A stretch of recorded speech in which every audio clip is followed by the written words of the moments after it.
The boy named Ray gasped, painfully trying to heal the huge wound on his chest. The desire to prove one's worth. Yggdrasil Labyrinth, an SSS ranked dungeon, is one of the 7 most difficult mazes in the world. A place containing secret treasures. After clearing an A-ranked dungeon a month ago, his group, Gunkino, had qualified to challenge this SSS ranked dungeon. Every member of the team is very talented. The first is File, a dark mage said to have ancient witch blood. Next is Sword Saint Himeno, an enhanced mage with dual swords infused with the power of wind and thunder. The team also has a giant guardian with powerful attack power, the great sword warrior Suglenst, who is always hungry for battle. Finally, there is the genius leader Loki, who excels in every field, from combat to magic and command. Ray is the healer in the group. But little respected, the guardian called Ray to heal a small wound on Himeno's leg. Despite being rejected, Ray still heals the scratch, but his fatal weakness is revealed. When you're almost exhausted. Fell onto Himeno's feet. Being kicked away by her in disgust, Ray tried to recover when leader Loki quietly stepped forward and gave him a potion to help him recover from fatigue. While taking the medicine, Ray apologizes for making them use up their supplies, and noticed pitying looks from the other members. Himeno bluntly called him a burden. But Loki told him to ignore them and rest until he could stand up. Ray's biggest weakness is his low magical ability, causing his mana to be depleted and his body to weaken after just a simple treatment. This significantly limits the group's strategies. And he had no way to make up for this shortcoming. Although considered useless, Loki still invited Ray into the group without explaining why. Ray still rejoins the group, happy to have found the only place where he feels like he belongs. Ignore the ugly taunts. The group continues to advance to the next level, with the goal of becoming the first group to conquer Yggdrasil and claim its secret treasure. After clearing the A-ranked dungeon with ease, they assumed that this quest wouldn't be too difficult. But at that time, the party was completely unaware of the true horror of an SSS-ranked dungeon, especially when they reached the 125th floor. Gunkino's group narrowly escaped death, with their weapons and armor completely destroyed. They didn't expect to face monsters equal to S-rank adventurers, while up until now I had only encountered A-rank monsters, but the difference between them was like night and day. Himeno feared for her life, and Fail wondered why strong monsters only appeared on that floor. Ray didn't dare utter a word. I'm afraid that people will take their anger out on me. Suglenst suggested returning to the surface, afraid of the prospect of encountering those monsters again. But when they went too far, the group realized they have passed the point of no return. Loki calmly said that the only way to return is to use teleportation stones that they found at the bottom of the A-ranked dungeon earlier. The whole group excitedly agreed. But they remember that this is a rare gem, can only be used once and will disappear after use. They had 5 pills for everyone, and each pill was worth thousands of gold coins. However, Loki asserts that life is more precious than any treasure, and believes that everyone will agree. Loki steps forward and says it's time, and Ray, mistakenly thinking it was a wise decision by the leader, felt admiration. Thought I would never be able to do that. But soon, to his horror, Loki approached and coldly chased him out of Gunkino's group. Ray was stunned and stepped back in confusion, unable to believe what she had just heard. Loki repeated his words. But Ray still doesn't understand. Seeing that, Suglenst got upset and threw a rock that hit him in the face. Himeno stepped on his hand, reproached her for always staring at her in battle, then kicked Ray hard in the head. He tried to explain that he needed to observe carefully to know who needed treatment. But his words only made all 3 people look at him with disdain, and Fail looked away as usual. Loki bluntly states that Ray is too weak to aid them in battle and often becomes a heavy burden due to her limitations. Ray admitted those things, but he justifies that he made up for it by analyzing the enemy's weaknesses, gather information and even run errands. Unfortunately, Loki insisted that Ray did not understand their true mission. They were the team assigned the responsibility of defeating the Demon King and were even recognized by the king. For a weak magician like you, the group will have no future. And Ray must face that painful truth. Ray painfully asked why Loki invited him to the group. Since he was 11 years old. Still a slave, he believes there must be some special reason, and longing to protect their values. However, Loki's answer made him face the cruel truth. Loki bluntly states that there is no deeper reason, he just wanted a cheap slave with healing abilities. At that time, he was just a novice adventurer and would choose anyone suitable. Loki continues, declaring that he will no longer hire anyone useless but will find a true magician. As one of the 3 A-rank groups, they had no shortage of strong adventurers lining up to join. Knowing that this time I'm really about to be abandoned, Ray desperately clung to Loki, begged for one more chance and promised to do better. But Loki just laughed, then coldly stabbed him in the stomach, telling him to heal the wound himself. The group laughed mockingly, amused at Rei's pain, as he writhed in pain, struggling to breathe. Desperate, he pulled the sword out of his belly, causing blood to erupt. In a desperate situation, he tried to heal himself. Loki was impressed with Rei's recovery speed as the wound closed without leaving a scar. The only thing that Loki appreciates about Rei is her ability to heal quickly. Even though exhausted, Rei still tried to stand up. I hope to prove that you will no longer be a burden. Panting but still standing, he asked Loki if his efforts were enough. But the leader responded with a punch to the stomach, knocking him down. Seeing that the teleportation stone is too precious to waste on you, Loki threw back the sword he had been given, said he would need it to survive. With that cold wish, the group teleported away, leaving Rei alone and desperate. He wondered about his bitter fate, having endured everything to keep his position, only to be cruelly abandoned. At that moment, a giant turtle monster appeared, but Rei still couldn't move. When the giant turtle swung him over a chasm, he fell free, filled with bitterness. His life was just a series of misfortunes. His family was killed by monsters. He became an orphaned slave, bought by Loki, and always became a place to vent everyone's anger. Struggling with the meaning of my life, Rei is thrown over a deep chasm by the giant turtle. As he rushed down, his heart was filled with a feeling of sadness, when suddenly, he crashed hard into a stream of water. In the darkness, he heard a familiar voice. Tell him to answer. The darkness gradually brightens. When Rei opened his eyes and saw a little girl looking at him with an annoyed expression. Confused by the child's presence in the dungeon, Rei could only stare at her. She joked about whether he was enchanted by her cuteness, and was surprised when Rei honestly admitted it. Once she regained her composure, Rei worriedly asked why she was here and what floor they were on. The girl couldn't explain her reason, but surprises Rei by revealing that they are on the 200th floor, the deepest floor of Yggdrasil Labyrinth. Hearing that, Rei thought in despair that there was no longer a chance to escape. But the girl said that he should be able to escape, since he had reached the dungeon's secret treasure. Confused, Rei asked her to explain further. She asked if he could feel Yggdrasil's aura, because the dungeon's curse had haunted him. Rei's damaged left eye is proof. But he still did not understand the deep meaning of what she said. Now, his magic circuit was connected to the dungeon itself, granting him unlimited magical power. How to use that power is entirely up to you. And thanks to that, you can escape safely. Seeing Rei confused by the words about Yggdrasil's curse and limitless power, the strange girl introduced herself as Norn. This name sounds familiar, but Rei still doesn't understand anything. Norn told him to try using healing magic. But Rei hesitated, explaining that casting this spell would drain all his magic power, leaving him exhausted and unable to move. Seeing you tremble, Norn gently patted his head and encouraged him to try. Rei did as she was told, and was surprised to realize that I was completely fine, even full of life. Magic power does not run out, on the contrary. His body was filled with magical power. Norn explains that it is thanks to Yggdrasil's power. Reminded him that his magic circuit was connected to this dungeon. Normally, magic flows from the core of the magic circuit and is difficult to recover quickly. However, as Rei was swept away, he received Yggdrasil's curse, causing the magical core to transfer from his left eye to the Yggdrasil tree. Thanks to that, he can use unlimited magic. Norn nodded proudly. When Rei asked how this big change happened, especially when you keep calling it the curse, she takes Rei with her and explains that this has to do with the stream he fell into. Before she could pull him out, Rei drank the spring water, which was the tears of the world tree, believed to have the ability to restore life.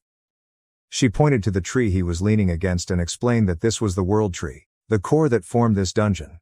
Rei looked at the tree in amazement, finally putting everything together. The deepest level of this SSS ranked dungeon, along with the secret treasure that every top adventurer craves, is the spring water born from the world tree. Rei was lucky enough to get that treasure completely by chance. Hearing what he said, Norn happily revealed that her garden had an SS ranked dungeon.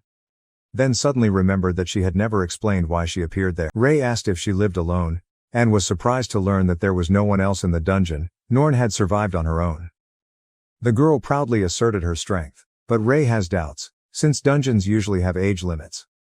She said that she could easily defeat S-rank monsters, but Rei still wasn't completely convinced, remembering how his group was completely helpless against them. Norn noticed the doubt in Rei's eyes, so she turned back to his escape.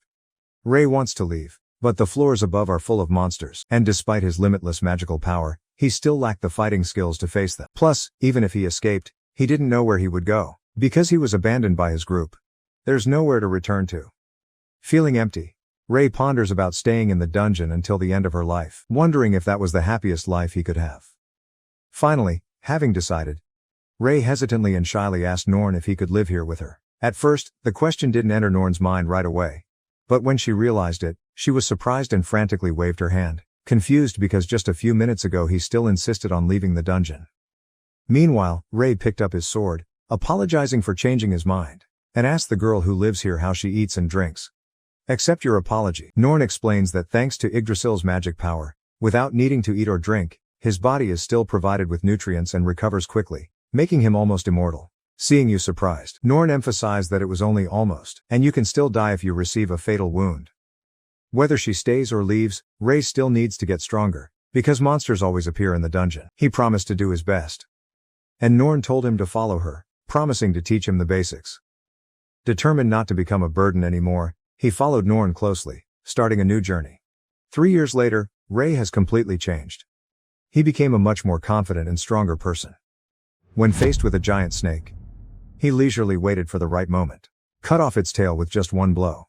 In pain, the snake tried to crawl away, but Ray jumped up and stabbed the sword into its head. And activate magical powers. Destroy the monster from within. The giant snake collapsed. Ray looked at her hand with satisfaction. He called out Norn's name, happily announcing his victory, seeing that you defeated the Lord of the 180th floor on your own. Norn complimented him that he had completely changed and now had better control over his magic.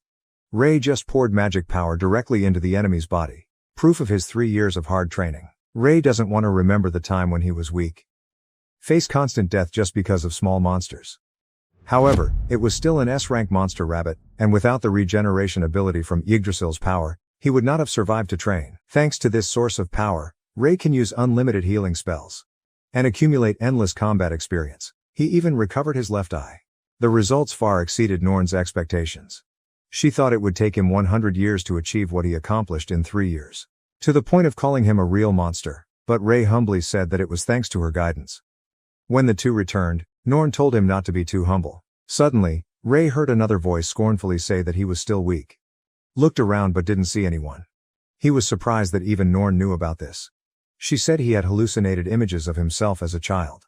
She explained it could be a side effect from the connection to Yggdrasil. It's even possible that his powers are pulled along by fragments of the deceased's memory. Norn and Ray started a practice match, and she hit him quite hard. I noticed in his eyes a little longing for the outside world. Ray hastily reassured that this was not the case. It's just that time passes so quickly. At first, it seemed to stop as he struggled to survive the harsh training exercises every day. But after that, everything just passed by. And he seemed to have grown strong enough to live in this place. During the practice match, Ray suddenly glanced away when Norn's dress fluttered slightly in the wind. She punished him immediately for being distracted in the middle of the match. Said that even though he was an adult, still the same naive boy she met 3 years ago. They enjoyed the clear night sky, where Ray, although much stronger, still maintained her innocence and clumsiness. Ray looked at Norn for a long time and then suddenly asked about how she had lived alone for so long, making sure she had never met anyone else. In addition to monsters like Shadow Viper, even though he himself had nearly died many times while fighting it, a not uncommon outcome in a dungeon. He wondered if she would ever want to leave, and was surprised to learn that she couldn't leave. If she could, she would have left this place a long time ago. Norn reveals that besides her strength, she also has her own reasons for staying in this dungeon, and her silence implicitly advised him not to ask further. Still, she admits that she has a few dreams she wants to fulfill out there. Then, looking at Ray, she asked if he wanted to return to the outside world.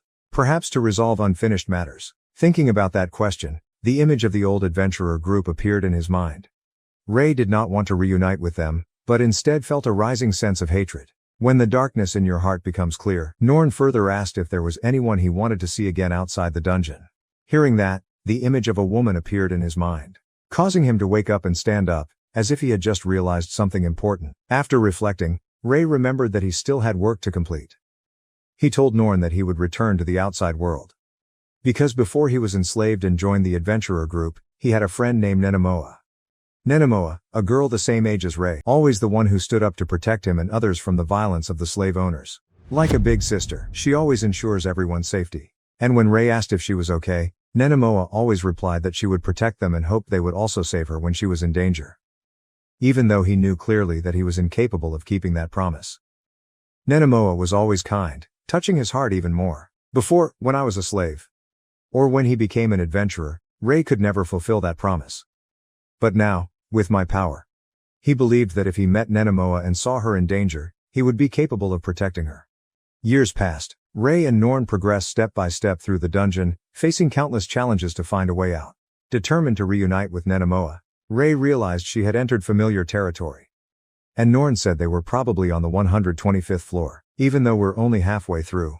But he was tired both physically and mentally after the arduous journey. Norn reminded him that it would take at least 2 years to complete. For the past 5 months, they aimed for the exit, and Ray was the one who bore the brunt of the fighting. Norn claims it's part of the training. And she usually just sat and watched him struggle, occasionally intervening when necessary. Giggling, Norn refused to help him, emphasizing that if you help, it is no longer practice. She teased that now she can only laugh when she sees him so strong, remembering the incident last time when he was confused when washing clothes stained with monster saliva. Ray tries to say something important, but Norn is distracted when she sees a bag nearby. And quickly ran to check to see if there were spare clothes. He was surprised to see her so eager, but immediately recognized the bag as something he used to carry for his old group. Looking around, Ray gradually remembered why this place looked familiar. This is where he fell the night he was abandoned. Rummaging through the bag, Norn only found useless junk. She cried out in frustration because there was nothing useful. Ray didn't know what to say either, just sighed. But at that moment a heavy beast entered the area. Ray faced the familiar giant turtle. It was the monster that threw him into the abyss in the previous time, determined to prove that I have changed. He rushed forward and hit the turtle's back, but the wound is only shallow because the shell is too thick. Although the previous viper was more of a nuisance. But this turtle is much more durable. Realize that the crust is the hardest part to hit. Ray quickly grabbed one of its legs and overturned the giant monster, causing it to lose its ability to move. The turtle lay motionless under Ray's control, his eyes cold, the blade ready to slash down. One decisive swing, and the monster's head fell to the ground. After the battle, Ray returned to ask Norn about his performance, but she just gently told him that he should try to make friends when he went out. Norn couldn't explain clearly, but she worried that he was still too reckless and thought that having trustworthy friends would help him. Although he agrees, Ray admits that he doesn't know how to make friends. Norn, with a radiant expression, encouraged him to try. Reminds that people cannot live alone forever. She said he had a long life ahead of him, and needed to find people to travel with, even if she can't always be with him. Ray asked Norn to stop saying vague things, but she just looked at him with carefree eyes. Giving up, he clenched his fists, and promised to do as she said. Norn happily praised him as if he were still a child. Because in her eyes, that's you. With a bright smile, Norn led him on his journey. And Ray promised himself that one day he would return to Yggdrasil to introduce new friends to Norn. Their journey continues through many stages, meet many interesting things, and filled with joyful moments. Finally, they reach the exit. The bright light from outside made them squint their eyes. Even though she has an almost immortal body, Norn still reminds Ray to be careful, saying that her mission has been completed. Ray cautiously asked if she really couldn't go with him. But he already knew that Norn's body was made from the dungeon's aura and that the real body had long since disappeared. If you step outside, Norn will disappear immediately. Having no other choice, the two had to accept separation. He apologized for making her say that hurtful thing. Norn tried to lighten the atmosphere by acting cheerful. However, she suddenly became shy and quietly asked him to come visit from time to time because she would be lonely without him. Ray is touched and reassures her that he will definitely come back. Even brought a few friends along so she could have more companionship. While his main goal is to find Nenemoa again, he also tells himself to enjoy his journey.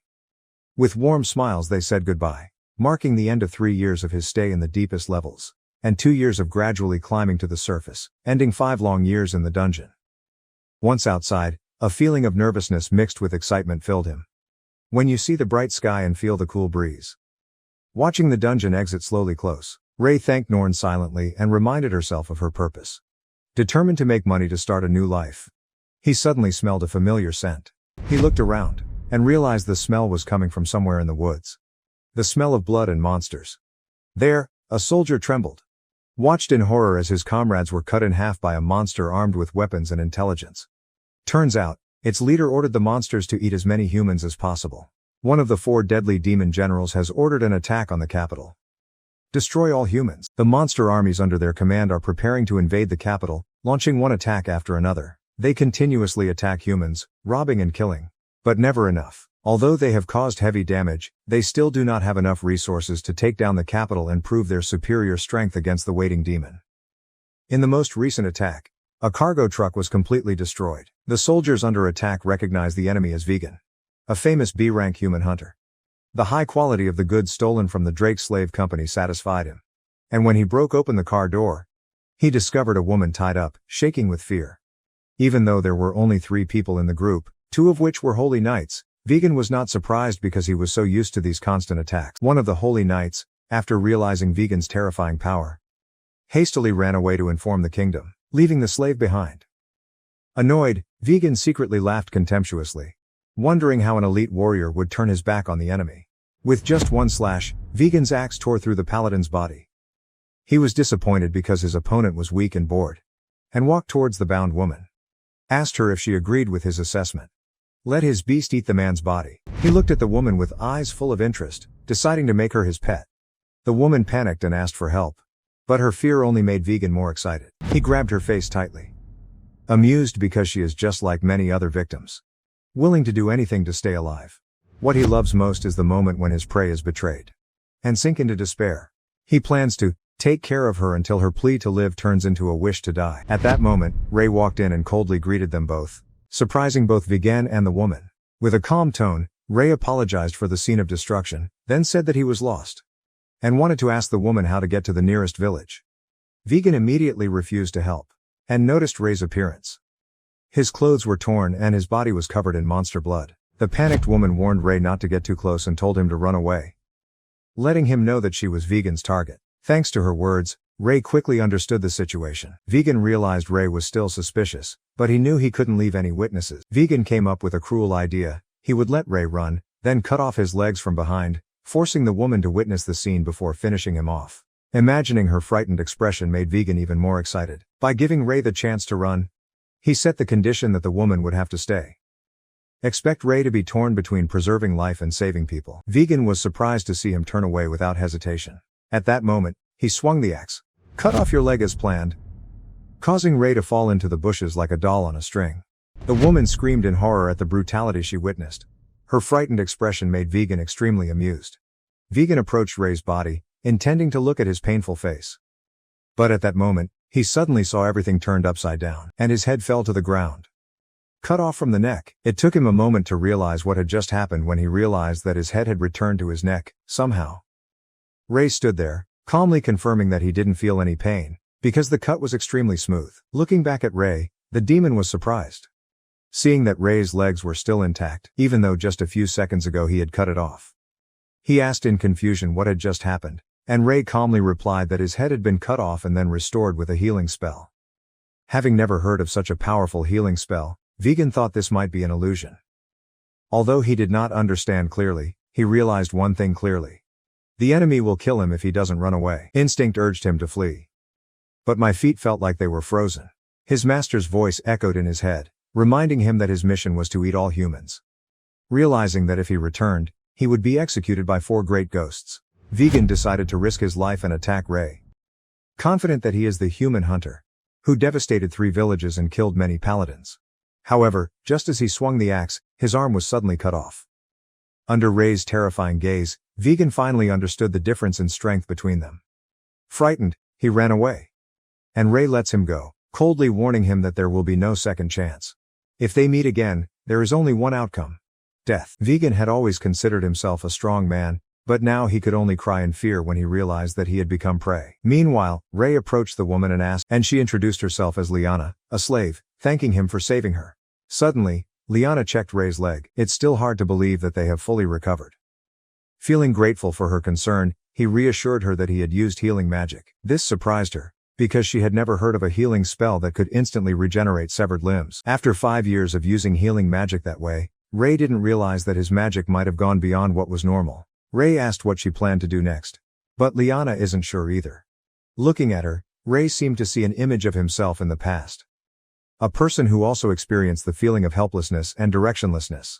Not wanting to leave a young girl helpless, Ray remembered Nenemoa, an old friend who would definitely help the girl in this situation. Thinking about that, Ray decides to go to the capital, and extended his hand inviting Liana to follow him.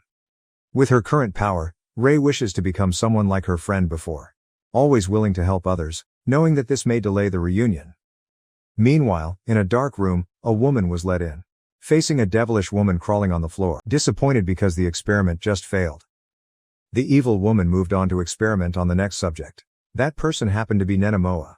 Turning back to Rei, he planted the swords of the fallen knights on the ground. Carefully see them off one last time before preparing to leave. Wanted to go away before dark. Even though I felt guilty taking the clothes from the carriage. He had to leave behind a precious gem from the dungeon as compensation. Liana chats with Rei about his offer, and regretfully refused. Fearing that Vegan might show up again if she came along. Even though the demon's life was spared and his fear was so deep that he wouldn't dare attack anyone in the future, she still didn't want to put Rei in danger. Rei reassures Liana, telling her not to worry about her and that she should live a normal life, free from slavery. However, it is not easy. Even though her master is dead. The mark of slavery is still on her hand, like a cage that imprisons freedom forever. That mark acts as a binding command, not allowing those who wear it to disobey their master's orders. Rei realizes her mistake in thinking she could be free, and that the fate of slaves without their masters often led to tragic ends. When they first met, she begged him to run away, prioritizing his life over her own. She seemed afraid if she accepted to go with him, she will drag you into unnecessary trouble. Remember Nenemoa, someone he believes will protect others with all his strength. Rei decides to help Liana in the best way. He politely held out his hand and asked if she wanted to make a contract with him. Liana's eyes sparkled with surprise. She was worried that if anyone knew, he would get in trouble.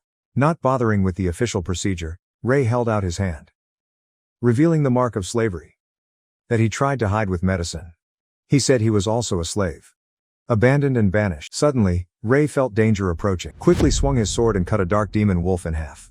When the monster falls, he realized it was a demon wolf belonging to Vegan's pack. A whole pack of wolves came, and Rei told Liana to stand behind him. The wolves rushed forward, but Rei poured magic into her feet, causing the ground to bounce up into a wall, kill some monsters and create a barrier to separate the girl from the demons. He quickly took them down one by one, and Liana could only watch in amazement, realized he was no ordinary healing mage. Meanwhile, Rei came up with the idea of spreading fear to the demons. Like you did with Vegan. At that moment, a war cry suddenly rang out. Rei was stunned to see Liana, hand holding the sword tightly, and defeat another demon. She said she would fight with him. Rei, a bit confused, tried to stop her. But Liana explains that she has been trained to use the weapon, even though this is the first time she has actually used it in battle. Rei was surprised to hear Liana say that. Slaves not only did housework but were also trained to fight. He thought this was a sign of changing times, but still quickly rushed to protect her, knowing that the number of monsters was too large for a newcomer like her.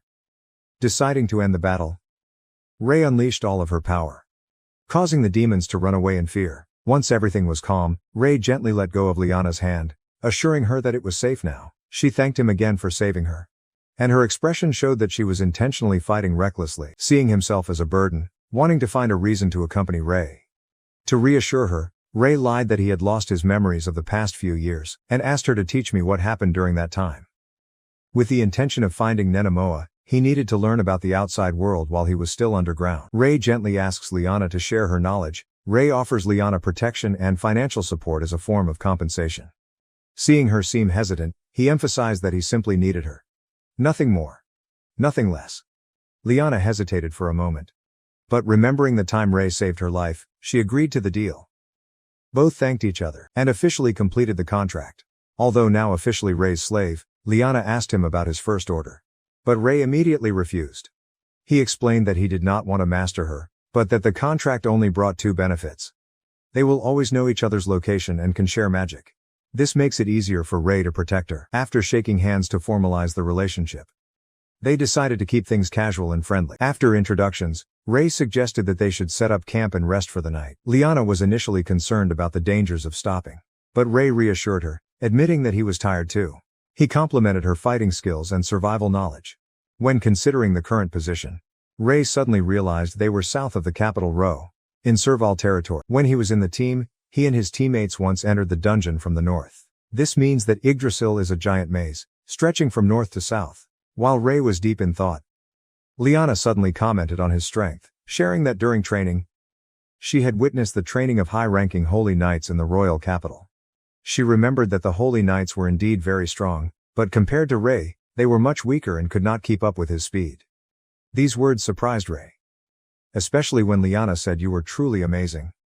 Realizing her compliment, Liana blushed in embarrassment. At that moment, a terrifying sound rang out from behind, deep in the forest. Both were immediately alert.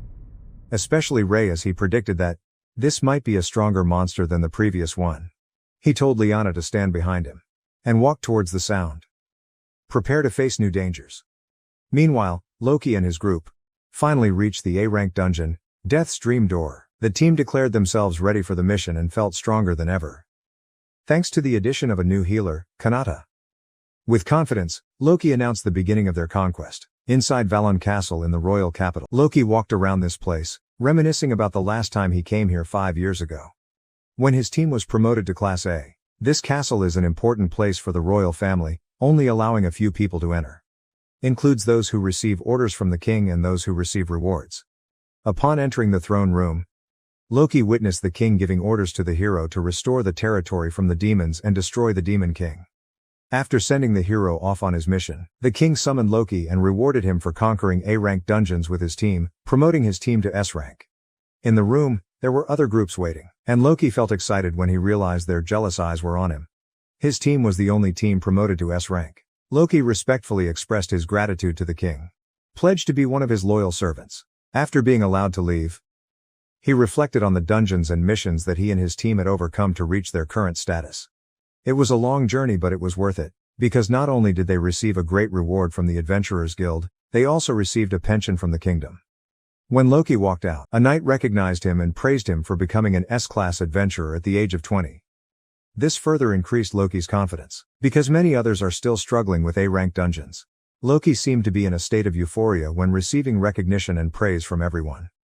Satisfy your desire to prove yourself as a great warrior. Pretending to be humble, Loki said that his group's success was also thanks to the efforts of its members. The knight suggests that with their current S-rank status, Loki's team can join the hero team to destroy the Demon King, or take down the undead menace yourself and help rid the land of monsters. With a big smile, Loki promised to help destroy the enemy and excused himself to return to his members waiting at the gate. When the knight left, Loki inwardly scoffed, thinking that he was too wishy-washy to think that a single team could destroy the undead menace. This monster can transform into 3 forms: humanoid, animal, and liquid. Even with an S rank, Loki still finds it impossible to think about defeating an enemy as terrible as the undead menace, an enemy that even the hero and his team cannot destroy. Luckily, the undead menace only appears in SSS-ranked dungeons like Yggdrasil, and Loki was assured that his team would never face such a powerful enemy. The next day, Loki's team successfully conquered a monster dragon in the A-rank dungeon, Death's Door. Loki acts as bait while Himeno and Siglenst attack vigorously, causing the dragon to fall thanks to the combined strength of both. However, just as Siglenst turned his back, the monster still had some strength left and attacked again. Fortunately, Fel was able to stop it in time, paralyzing the dragon. Loki quickly trapped the monster within his magical barrier, ending it completely. After the battle, Loki scolded Siglenst for not crushing the monster's head, nearly letting it kill him. Meanwhile, Kanata was still treating the warrior's injured arm, but Siglenst was starting to lose patience. However, Kanata emphasized that she needed more time. Loki remained silent, ignoring Siglenst's discomfort and instead observed his surroundings. Eyes stopped at the door of death.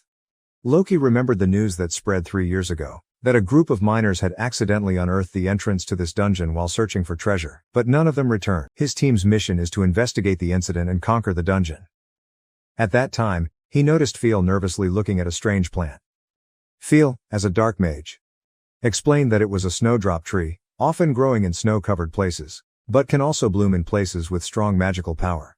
Hearing that, Loki began to think that there must be an extremely powerful monster lurking in the dungeon. Suddenly, Himeno spoke up, revealing that her sword with its blessing was reacting strongly, as if to warn her to run away.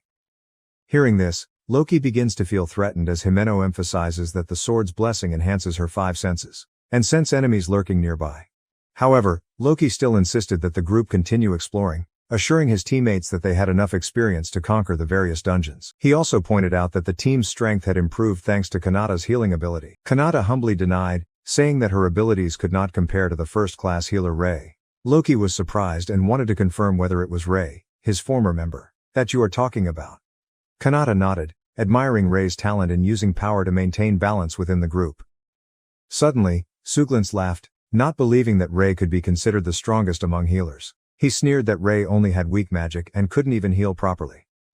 Kanata countered, explaining that Ray always sought to protect his teammates without using magic. Spend most of your time studying and reading books. And called him the greatest white wizard. Hearing those compliments, Loki couldn't hide his disdain, especially when she revealed that Ray was the fastest in terms of healing ability, to the point of being able to reattach entire severed limbs, an ability that is far beyond the advanced level of therapy. She also explained that normally healers can only speed up recovery, but Ray was able to fully regenerate. Loki began to understand that, without Ray, it would be difficult for their group to reach a rank.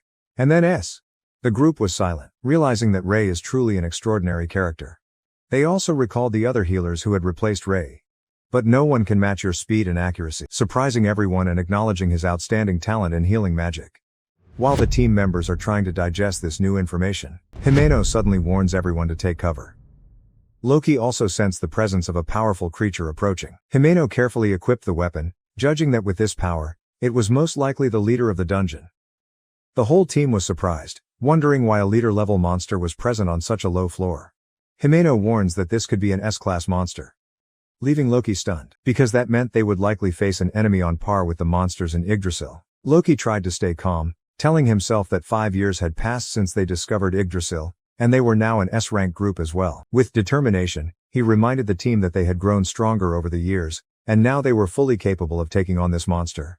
Spirits rising thanks to Loki's encouragement, the members began to prepare for battle. However, when the monster appeared, everyone immediately froze in fear. What stood before them was not just an ordinary monster but the legendary undead terror. With a creepy smile, slowly observing each person, Loki found himself overwhelmed with fear, when realizing that this is the legendary monster that even the hero cannot defeat without all his teammates by his side. Watch closely as the monster approaches. Loki finds it somewhat advantageous to have his opponent take human form. Determined to survive, the party immediately goes on the offensive, aiming to become the first adventurers to defeat an undead terror, striving to become as powerful as the hero's team. Meanwhile, Ray was walking through the dark forest. Detects the presence of a monster inside and follows the trail. Finally, he discovered a liquid zombie horror, the most troublesome of the three. Standing outside the Yggdrasil maze, Phil couldn't help but remember Ray, who had always treated her with kindness. On her birthday, the boy gave her a butterfly-shaped hairpin, as a gift to thank her for always saving him on the battlefield and helping with daily tasks. Phil gratefully accepted the gift, promising to cherish it forever. However, despite always being grateful, Phil still constantly feels regretful for not being able to fight for Ray and the group. She knows that Ray is the true driving force behind the team's successes, but the other members are blindsided, only seeing him as weak. In fact, it was Ray who worked the hardest on the team. Loki had told Fael that it was normal for Ray to have to put in the most effort since he was a low-light mage, can only use a simple healing spell. He emphasizes that Ray needs to make up for his lack of strength and abilities, especially since he is a member of an A-level team. From that moment on, Fael realized her words carried no weight within the group, and from then on she stopped trying to convince them that Ray was truly a valuable member. During another visit to Yggdrasil, Fael met Norn, who recognized her after many visits to the area. Both asked the other to reveal his identity, but Fael tried to ignore the girl and walked past. Feeling challenged, Norn said Fael was quite rude, and warned that with her current power, she would die if she entered the Yggdrasil maze. To avoid Norn, Fael tried to fly up, but when Norn felt her magic, she exclaimed that Fael looked very familiar. Eventually, Norn realized Fael had been coming to the labyrinth often to find Ray. When asked if she was Ray's friend, Fael only smiled sadly, doubting whether Ray still considered her a friend. After betraying him, Fael was still haunted by guilt. However, Norn pointed out that she was definitely Ray's friend, as she was willing to enter the labyrinth alone, even accepting death just to find him again. Hearing this, Fael became desperate, realizing that even if she wanted to, she couldn't bring her best friend back. Immediately, Norn clarified the misunderstanding and said that Ray was still alive, but right now he wants to live in the maze. Hearing that Ray is still alive, Fael couldn't hold back his tears, releasing the burden of worry and fear that had been harbored for so long on his friend. Norn felt happy to see that there was someone who considered Ray a friend, and that he still had a place to return to. After pouring out her heart, Fael gave Ray's belongings to Norn and asked her to secretly place them in the waterfall area on the 125th floor. Norn encouraged Fael to leave a message for Ray, but she refused, thinking she was not worthy of resuming a relationship with him. Before leaving, Norn gave Fael a soul stone, saying she could sell it for a large sum of money, and told him that if Ray decided to return to the outside world, to take care of him. With determination, Fael agreed and thanked Norn, whom she recognized as a wandering spirit. Phil promises to never return to the maze again and put himself in danger. She felt safe knowing that Rei was still alive. But the truth is that she abandoned him. And will have to carry that burden forever. Currently, the Gunkino team is fighting a terrifying enemy, Undead Terror. They were clearly losing the battle. Their whole bodies were covered in injuries. Phil tried his best to use his magic and wait for the opportunity to strike the decisive blow. However, the Undead Terror suddenly attacked, exploding its power towards Phil. She was thrown far away, looking like she no longer had any signs of life. Suglenst was shocked to see his teammates defeated in the blink of an eye and try to fight head-on with Undead Terror. However, the female undead warrior easily defeated him, leaving his lifeless body on the ground, commenting that adventurers are weak and fragile. Meanwhile, Kanata and Loki stood dumbfounded, frightened by the cold gaze of the Undead Terror, as she declared she would end their lives. At that moment, Himeno suddenly attacked from behind. But the monster used its tentacles, piercing her chest without moving. Loki trembled as he watched each of his members fall one by one. As the Undead Terror continues to attack, Kanata tries to call Loki back to reality. However, the protective shield he created was quickly broken by his enemies. And in just a split second, both his arms and legs were severed. Kanata screamed in fear. And Loki begged her to treat him immediately. But there was no time left. The Undead Terror stood right in front of Loki. Menacing eyes covered him. In a panic, Loki begged her to spare his life, repeatedly apologizing for daring to violate her territory. Loki even suggested that the monster could eat his entire team if he spared him. The monster coldly replied that his moans hurt his ears and prepared to attack him with tentacles. In desperation, Loki grabbed Kanata as a shield. Luckily, Phil regained consciousness and promptly blocked the attack with her Gigafang technique. At the same time, he shouted for Kanata to quickly heal the others while she held off the Undead Terror. Witnessing Phil's bravery, the monster laughed scornfully, amused at the foolishness of the weak mage before him. Meanwhile, Phil endured, determined to at least save Kanata. As the monster approached, thrusting its tentacles deep into her body, Phil felt that this was his punishment for betraying a good friend. She just hoped that Rei would be happy to see them endure this pain, as penance for their betrayal. Phil secretly confessed, she was afraid of being abandoned. Because people despised witches with demon blood like her, she remained silent, letting others bully Rei, just to save herself. In her last thoughts before accepting death, she prayed that one day, Rei would forgive her. Loki woke up in a white room, vaguely remembering the battle with the immortal devil, and realized he had lost his right arm and left leg in that fight. At that moment, the head of the clinic walked in to check his condition. Knowing she was a top therapist, Loki offered to pay a large sum of money so she could heal her lost body parts. However, the woman replied bluntly that she did not have the ability to do that, but knew someone who could. However, that person died and it was Loki who harmed him. Loki denies the accusations and smugly boasted that he was the leader of an adventuring party recognized by the king. However, the head of the clinic still does not believe him, pointing out that during the past 5 years, 5 therapists have joined his team and have all died one after another. She also added that she had read Kanata's report, which detailed how Loki used her as a shield against the immortal devil. Now that the truth has been revealed, the head of the clinic vows that Loki will not escape punishment. She added that his life of adventure was over, as the group members had all been neutralized. Suglenst is in a coma, Himeno is blind with the loss of her left arm and leg, and Phil is missing and presumed dead. Team Gunkino, his pride, has now disbanded. Meanwhile, Rei is fighting the immortal devil, slashed at it again and again, but the monster kept regenerating, proving that it has consumed many people and monsters before. When the monster attacks, Rei quickly responded with another slash, but he wondered why such a strong monster appeared in the forest. Because they usually only live around the Demon King's castle. He recalled how this monster intentionally released a large amount of power, as if trying to attract him to its location. From there, Rei speculated that someone, possibly a high-level demon, was controlling the monster and wanted to test his true abilities. If this speculation is correct, that person must be watching him closely. He carefully observed his surroundings and decided to end the match quickly. While Liana was still waiting, Rei doesn't want to reveal too much about his abilities, but he is determined to fight seriously to ensure Liana's safety. He rushed towards the monster, continuously slashing at it, tearing its body to pieces. Finally, he discovered the core, the monster's weak point, and used his force to destroy it with just one blow. Rei's sword strike quickly finished off the immortal demon, causing it to explode and turn into ash. After the battle, Rei collects the monster's core and consider using it to make a powerful weapon or sell it for a high price.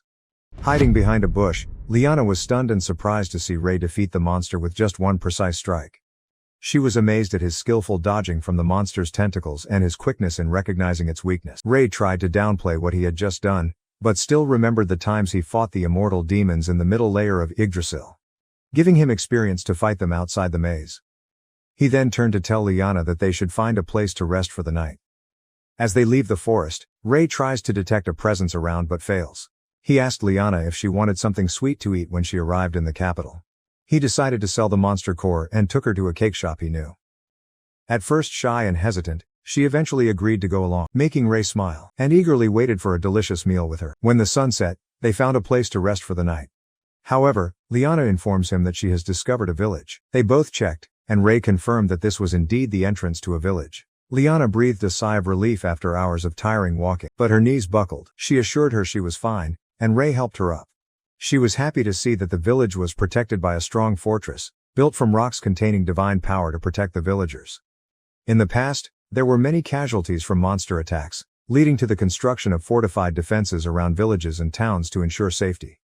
They tried to find the entrance, but Ray realized that the wall in front of them was the entrance and exit of the village. Leona volunteered to go to the gate and asked the villagers if they could open the gate for them. Ray stops her and explains that because the gate is made of divine power like the walls, it will reject those who possess magic, such as monsters and demons.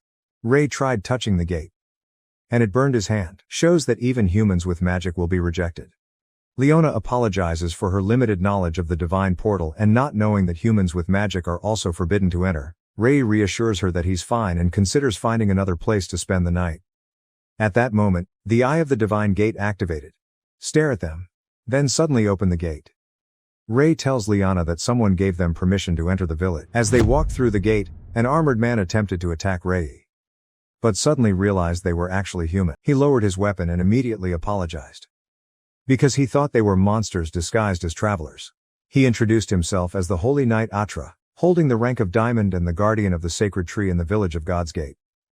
Ray was surprised to hear this, since Atra was already the guardian of the sacred tree at such a young age. Atra is humble, thinking he's just lucky. But Ray doesn't believe it because only those who excel in controlling divine power can activate the divine gate. And apparently Atra is also a powerful warrior.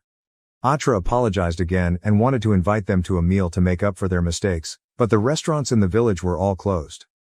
To compensate somewhat, Atra offered to take them to a good inn to rest for the night and get them a discount. Ray thanked her and introduced herself and Liana, sharing that Atra had saved them by letting them into the village because they were lost in the forest. Atra was surprised to hear this, because the forest was full of monster corpses, and the fact that they survived is truly surprising. The watchman shares that the village has been targeted by an evil demon for months now. This monster is known as the werewolf, specializes in hunting humans in the village. Atra joked that they were lucky not to encounter a monster in the forest, otherwise they certainly wouldn't have been able to escape. This werewolf is sea level, and 4 diamond-class holy knights were dispatched to destroy it. But all were killed by 3 werewolves. This situation made the villagers uneasy, so they decided to close the gate. However, the supplies in the village were exhausted, and they could not go out. The villagers had hoped that the capital would send more holy knights, but so far no aid had been sent. In addition to being attacked by werewolves, the village is also facing mysterious disappearances of people. The disappearances began to coincide with the appearance of werewolves. At first, people thought that werewolves were the culprits, but no trace was found and no screams were heard. From there, the village chief concluded that werewolves were not the cause of the disappearances. However, Atra suspects that there is a spy in the village who is collaborating with the werewolves. Meanwhile, outside the village gate, 3 werewolves stood guard, and confirmed with a cloaked man named Alfurk, one of the 4 great demons, that the white-haired man was the one who defeated Vigan before. Inside the village, 2 children Shu and Liz brought food to Ray and Liana. Happily introduced himself as the innkeeper's son. They immediately took a liking to our heroes. Atra explained that because he was always on duty at the gate, the 2 children often brought him food. He asked the 2 children to lead Ray and Liana to the inn, holding Leona's hand. Atra told Ray that the inn he mentioned was his mother Shinoka's, and I highly recommend it because it's affordable and has a big bathtub. Ray was excited and told the knight that he was looking forward to it. When they arrived, the 2 children informed their mother that a visitor had arrived. Shinoka, the innkeeper, was so excited that he was out of breath when he ran out to greet them.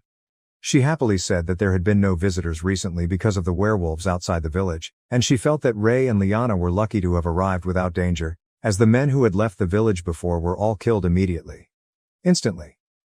Ray wondered why they hadn't encountered any werewolves even though they were right outside the village, and whether they deliberately did not attack them. Wanting to better understand the situation, Ray asks Shinoka for more information about what is happening in the village.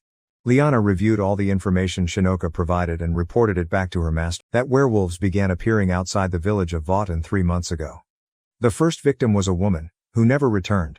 Only her head appeared before the divine gate. After that, the men in the village gathered to hunt down the wolves, but they all died. A few days later, 3 paladins were sent to exterminate them, but also destroyed. Around that time, men in the village began mysteriously disappearing and there are now 28 people missing. The biggest mystery is that there are no signs that werewolves have entered the village, and that is almost impossible since the divine gate protects the place. Ray concludes that Estrom is right to think there is a spy in the village. Could be a werewolf in disguise, or even a demon. Their conversation is interrupted when Shinoka calls them over for dinner. Even though the village was in short supply of food, the innkeeper still served up a lot of food and didn't mind, because she felt grateful to them, because it had been a long time since she had visitors. When the two of them were about to start eating, 2 children appeared with hungry stomachs, and said they could only eat 1 piece of bread for dinner because they weren't allowed to eat much. Ray happily gave her food to the children, making them smile brightly with joy. In return, he asked the 2 of them to share the food equally. At this time, Shinoka was looking for his children, and when he saw them sitting down to eat the guests' food, she suggested that it be deducted from the guest's room fee. However, Ray told her to calculate the entire cost as usual. During the conversation, Ray commented that Atra seemed very close to the children, because they often play and bring him food. Shinoka explains that Atra used to have a family in another town, with 2 children the same age as Liz and Shu, but his entire family was killed by demons. Despite being informed of the danger threatening his homeland, Atra still chose to carry out the mission, protecting the divine gate and the village of Votan, instead of returning. Ray secretly admired the tree god's dedication, and realized the burden Atra had borne.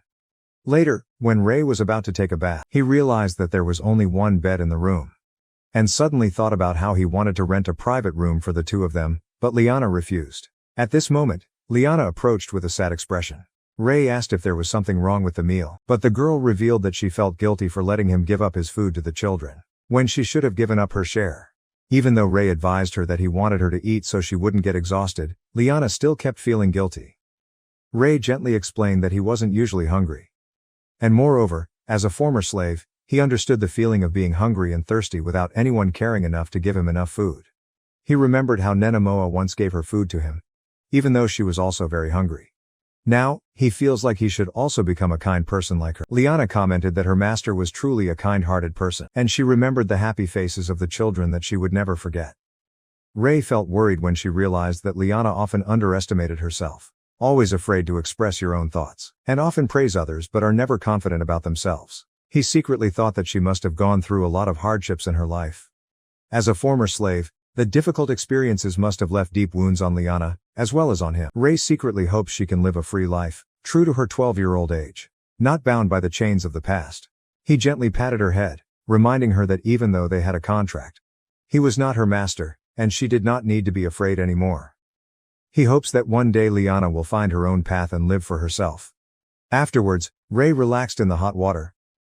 Think about how crowded the bathroom would be if it weren't for the wolves. Suddenly, Liana walked in with only a towel covering her body, leaving Ray stunned. He stood up from the lake. I realized I was revealing too much. His face turned red and he quickly apologized.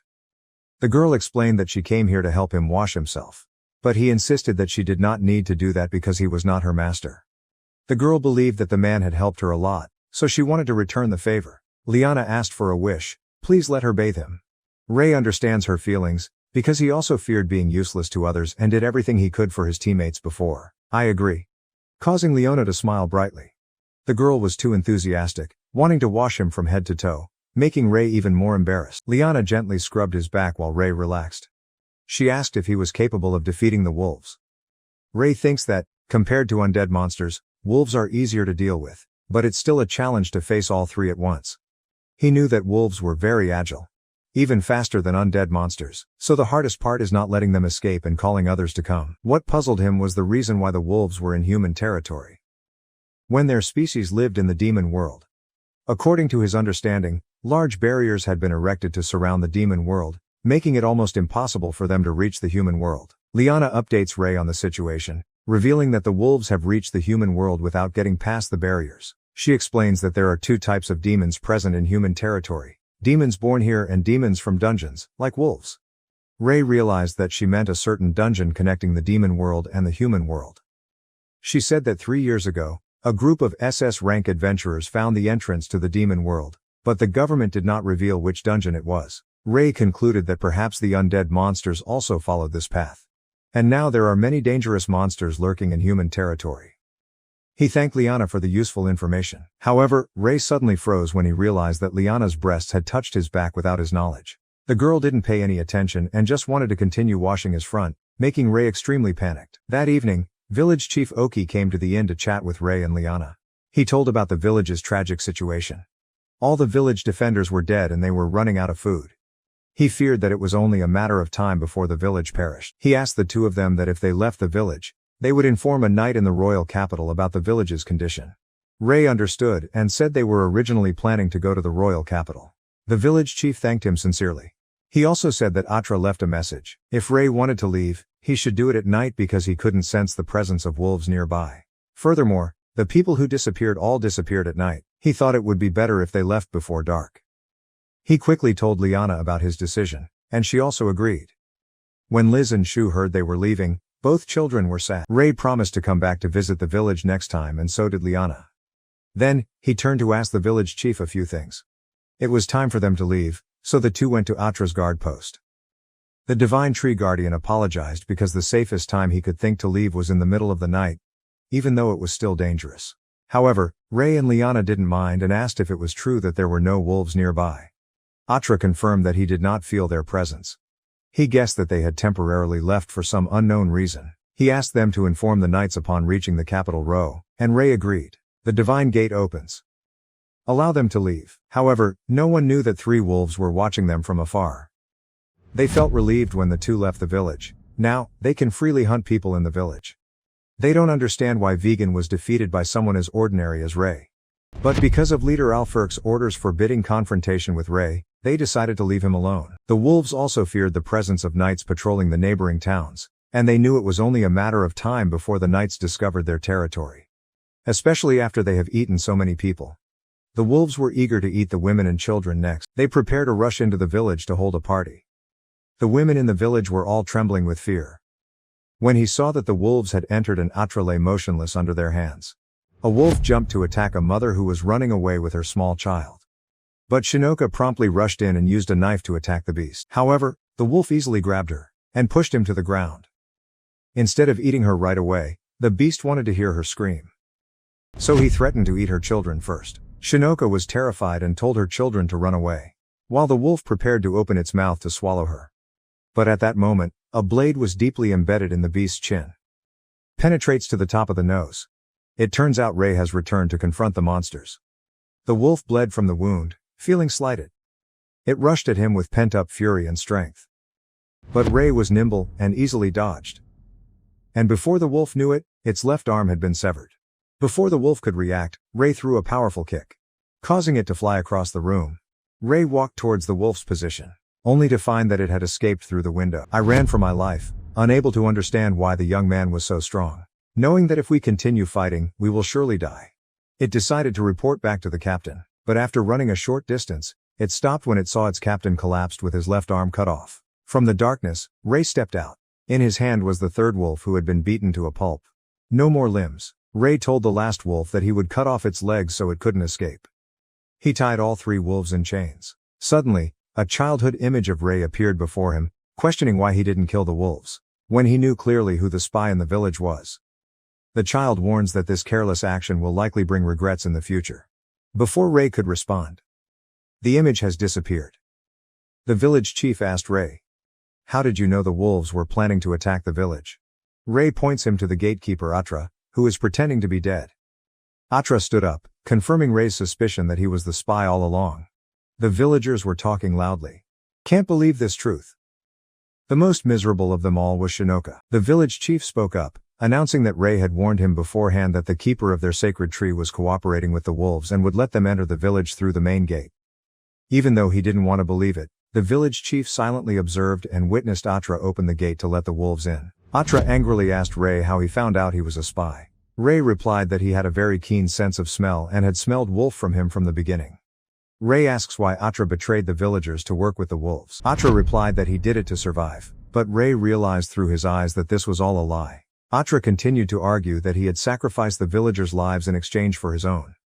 Now, he wants to kill both Ray and everyone in the village, thinking that if he kills Ray, he will advance in rank and have a chance to rule the village he considers a dumping ground. Ray notices that Atra still hasn't told the whole truth. So he asked why Atra joined the Holy Knights when she had to go through a difficult trial to gain divine power. That means Atra was willing to sacrifice her life for someone very important. Finally, Atra admitted that he became a knight to protect his family. Ray says that he understands Atra's feelings and that revenge is unnecessary. However, Atra could not understand why Ray could sympathize with him, because his family had been taken away forever. Atra thinks it's too late to turn back. Because no matter what you say, your family will never return. Now, his only goal is to kill everyone in this country. Ray finds Atra inconsolable. So he readied his weapons. The two charged at each other, weapons clashing in a tense battle. While fighting, Atra remembered his wife and decided to become a paladin to protect her. Not long after, they were blessed with 2 children, bringing the greatest happiness of his life.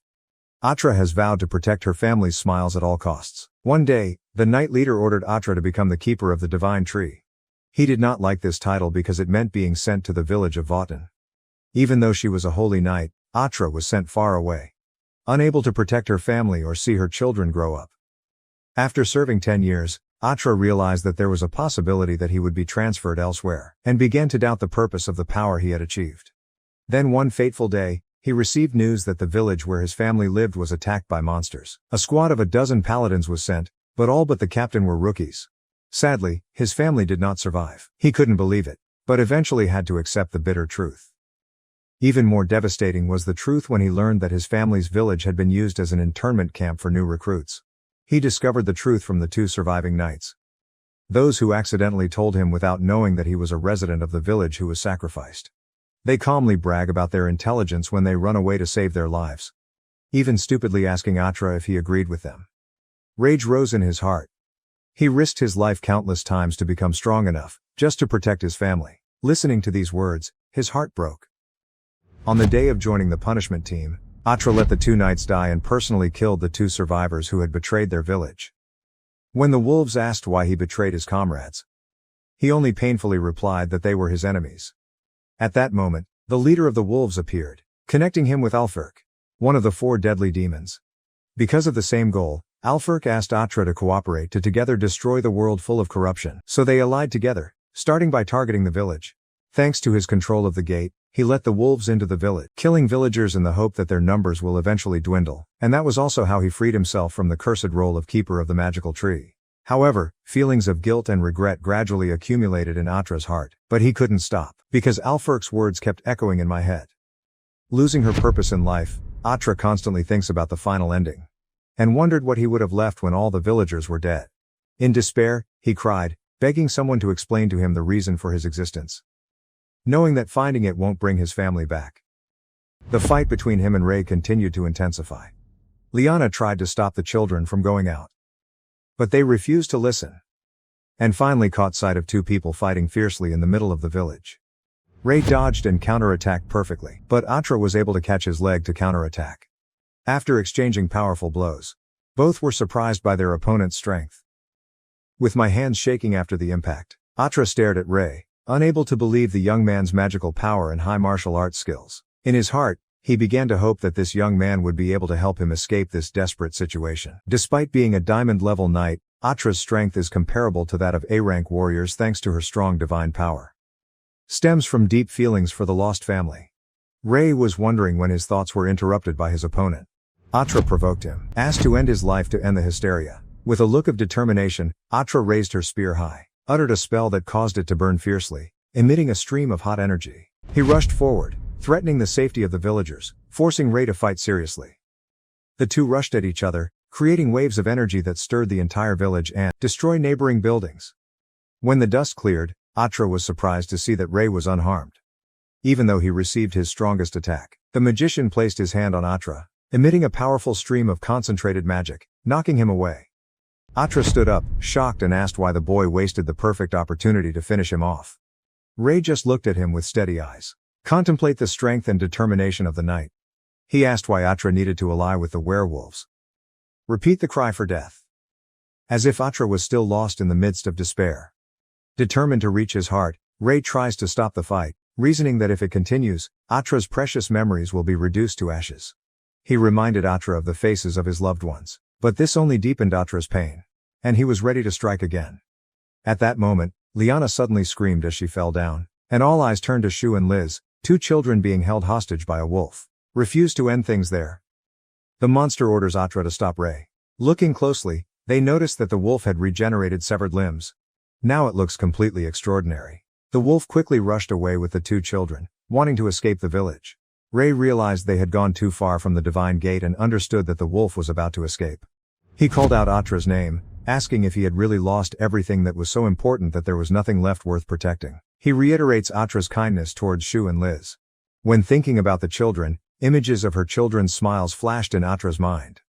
Then came the image of his wife, who once told him to use his strength to protect the villagers. Gritting her teeth, Atra concentrated her magical power once more. Your family is very important. But so do the children and the villagers. Determined to protect them again, he hurled his spear. Rushed past the werewolf and straight into the divine portal. The monster told him to aim. But unexpectedly, the divine gate has been activated again. Block its escape route. While the wolf had not yet realized what was happening. Ray appeared in a flash, cutting off the wolf's hand, saving the 2 children. Then, he threw the spear back up. Atra grabbed it from above and plunged down, piercing the wolf's chest. Causes the monster to fall and the battle is finally over. He breathed a sigh of relief and surprise when he saw 2 children running to hug him tightly, thanking him for saving their lives. Atra didn't understand why the children thanked her. But Ray also expressed her gratitude. Accept the blame for leaving the children unprotected. He said that if Atra had not reactivated the portal and used her sincerity to save them, perhaps the children would not have survived. Ray held out his hand and asked Atra if he had found his answer. Look down. Atra closed her eyes. Remember your family, with all the villagers. He took Ray's hand, admitted his defeat, and finally found true purpose. At this time, the captain saw the corpse of a half-eaten rabbit nearby. And realized that many other animal carcasses had also been eaten by monsters. Feeling a bad omen, he quickly urged the soldiers. Atra accepts his defeat. Look at the children with benevolent eyes, and turned to apologize to Ray, who just smiled knowing that Atra had finally found her purpose. Shu and Liz run off, leaving Atra and Ray to talk more seriously. Atra announced that the Holy Knights were on their way to the village and would take him into custody as a dangerous criminal. He will be imprisoned in the Forbidden Abyss, guarded by the Vikrador family. That place contains the cruelest criminals and the most terrifying monsters. Sealed forever, unable to see sunlight. Thinking about this, Ray suddenly remembered Loki. But then pushed that thought away. He felt regretful because if they had come earlier, perhaps the tragedy could have been prevented. Atra advises Ray not to worry about the past, saying there is no reason to cling to the past. He then sincerely thanked Ray for helping him protect important things. Ray smiled, happy because the power from Yggdrasil not only made him stronger but could also save many people. The 2 returned to the village to find the villagers ready with anything they could use as a weapon, preparing for anything that might happen. Atra looked around and asked Ray to watch over the villagers until the knights arrived. He suggested saying that he died at the hands of wolves. To protect the villagers from the death penalty for murdering the keeper of the sacred tree. Because if news reaches the kingdom, all the villagers will be executed. Atra knelt, accepting death. But the village chief apologized. Said that he could have prevented the tragedy if he had listened to his suffering beforehand. Atra replied that he was the one who caused the deaths of so many people. He was willing to take responsibility for their revenge. However, the old man shook his head, admitted that perhaps most people hated him, but no one had any intention of killing him. Shinoka, standing in the crowd, with tears in her eyes, confesses that even though she cannot forgive him for letting the wolves take her husband's life and allied with them, but she is also grateful to Atra because he saved Shu and Liz's lives and protected the village for so long. She and the villagers wanted to send their sincere thanks to him. Atra, surprised by everyone's kindness, couldn't hold back his tears when he realized there were still people who cared about him. In front of the people he cherished, he bowed his head and apologized in regret and guilt. Even though he committed terrible crimes, the villagers still couldn't help but feel sorry for their gatekeeper, who had also suffered a lot. Persistent pain becomes the driving force to move forward. With the villagers' forgiveness, Atra and everyone moved forward together. The village chief thanked Ray for saving the village and help evacuate people. Although Liana tried to modestly deny it, Ray urged her to bow and accept her thanks. At that moment, A group of soldiers arrived late, including Captain Tarazed from the Royal Knights. He looked around and saw the bodies of the wolves, and was happy to see that Ray and Atra were safe. Captain Tarazed noticed Ray and asked him to recount what happened in detail. They retreated to a private room to discuss further. The captain thinks carefully, admitting that there are many factors to consider, including the oppression the villagers have endured. Although he did not want to, he reluctantly signed a document, having no other choice, because Atra had accepted his fate. Tarazed will bring this story back to the capital and Atra will be judged for her crimes. Knowing Atra well, Tarazed believes that his actions are motivated by strong faith. He advised Atra to pay for his sins in prison. Because according to the law, a person who possesses divine power will not be sentenced to death. Turning to Ray, the captain asked him to tell his side. At the same time, he apologized because he knew that Ray must be very tired after fighting the wolves. He couldn't help but be surprised by Ray's fighting ability, even though he was a white magician.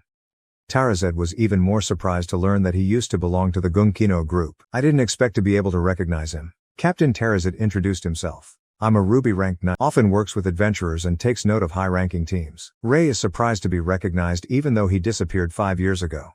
Furthermore, his old group was promoted to S rank just a month ago, while he only thought they were still in a rank. Ray admits that he is no longer involved with the group. Hearing that, Tarazed guessed that he didn't know what happened in the dungeon. He shared that they encountered an S-rank monster and suffered serious injuries, except for the white mage. Ray was silent, thinking about his old group and the people who betrayed him. Now he has to endure serious injuries. The day he was abandoned planted the seeds of hatred in him, but when he met the Norn and became stronger, he no longer cared about them. At least that's what he thought. Now, his feelings became complicated. Tarazed pulled him back to reality, remembers Ray's talent as a mage and asks why he left the group. Ray refuses to be considered talented, claiming that his healing abilities are incomplete and reveals that he was banished. This surprised the knights, and the captain couldn't keep calm. Thinks that the old group was blind to abandon someone like him. Suddenly having an idea, he approached Ray and suddenly invited him to join his unit with a friendly attitude. However, his members looked at him with annoyance, used to their captain's impromptu personality. Reminded him that he should not recruit people arbitrarily. As knights of the royal family, they hold high authority and often become arrogant. Furthermore, Tor was a ruby knight, the second highest rank, but he was never complacent. Tarazed took out a piece of paper, gave it to Ray, saying it was 300 gold coins, the reward for exterminating the wolves. This sizable amount of money can be exchanged for cash in the capital. Ray, don't do it for the reward. He refused and offered to use the reward to rebuild the village. Amused by Ray's kindness, Tarazed once again invited him to join the team, but quickly calmed down under the reproachful looks of his teammates. The knights intended to rebuild the village and find a new keeper of the magic tree. At the same time, repairing the god gate damage due to the urgent closure. They both thanked Ray, but he emphasized that it was he who should be grateful, since they had stopped Atra without taking his life. Tarazed tries to convince Ray to accept the reward as a token of gratitude. And he finally accepted. They joined hands to begin the reconstruction of the village. Tarazed then demanded a detailed explanation about the demon that caused Atra's fall. He invited Ray to listen together to understand better. The one who pulled Atra down the dark path was Alfurk, one of the 4 great demons. The Demon King's trusted subordinates are all S-level creatures. Atra encountered one of Alfurk's subordinates, causing him to lose control of his emotions. Tarazed pondered the mechanism of that power. While Ray wondered why he was hearing this story, Atra reveals that they are targeting him. The wolves were ordered not to be aggressive towards Ray, because he could become an obstacle for them. However, this news did not surprise him. He knew he was being followed and thanked Atra for making things clearer. Although I guessed that it was a high-ranking demon, the fact that his observer was one of the top demons in the kingdom was not a good prospect. Meanwhile, Jimeno screamed in pain. Call someone to light up your surroundings. The maids tried to reassure her, gently informing her that the surroundings were already bright and there was no need to light anything else. She began to doubt the darkness in front of her, and gradually remembered the dungeon expedition where she lost both eyes. Shock came, and she couldn't accept the fact that she had become like that. Desperate for help, she remembered her old therapist and silently called out to Ray, hoping he could help her again.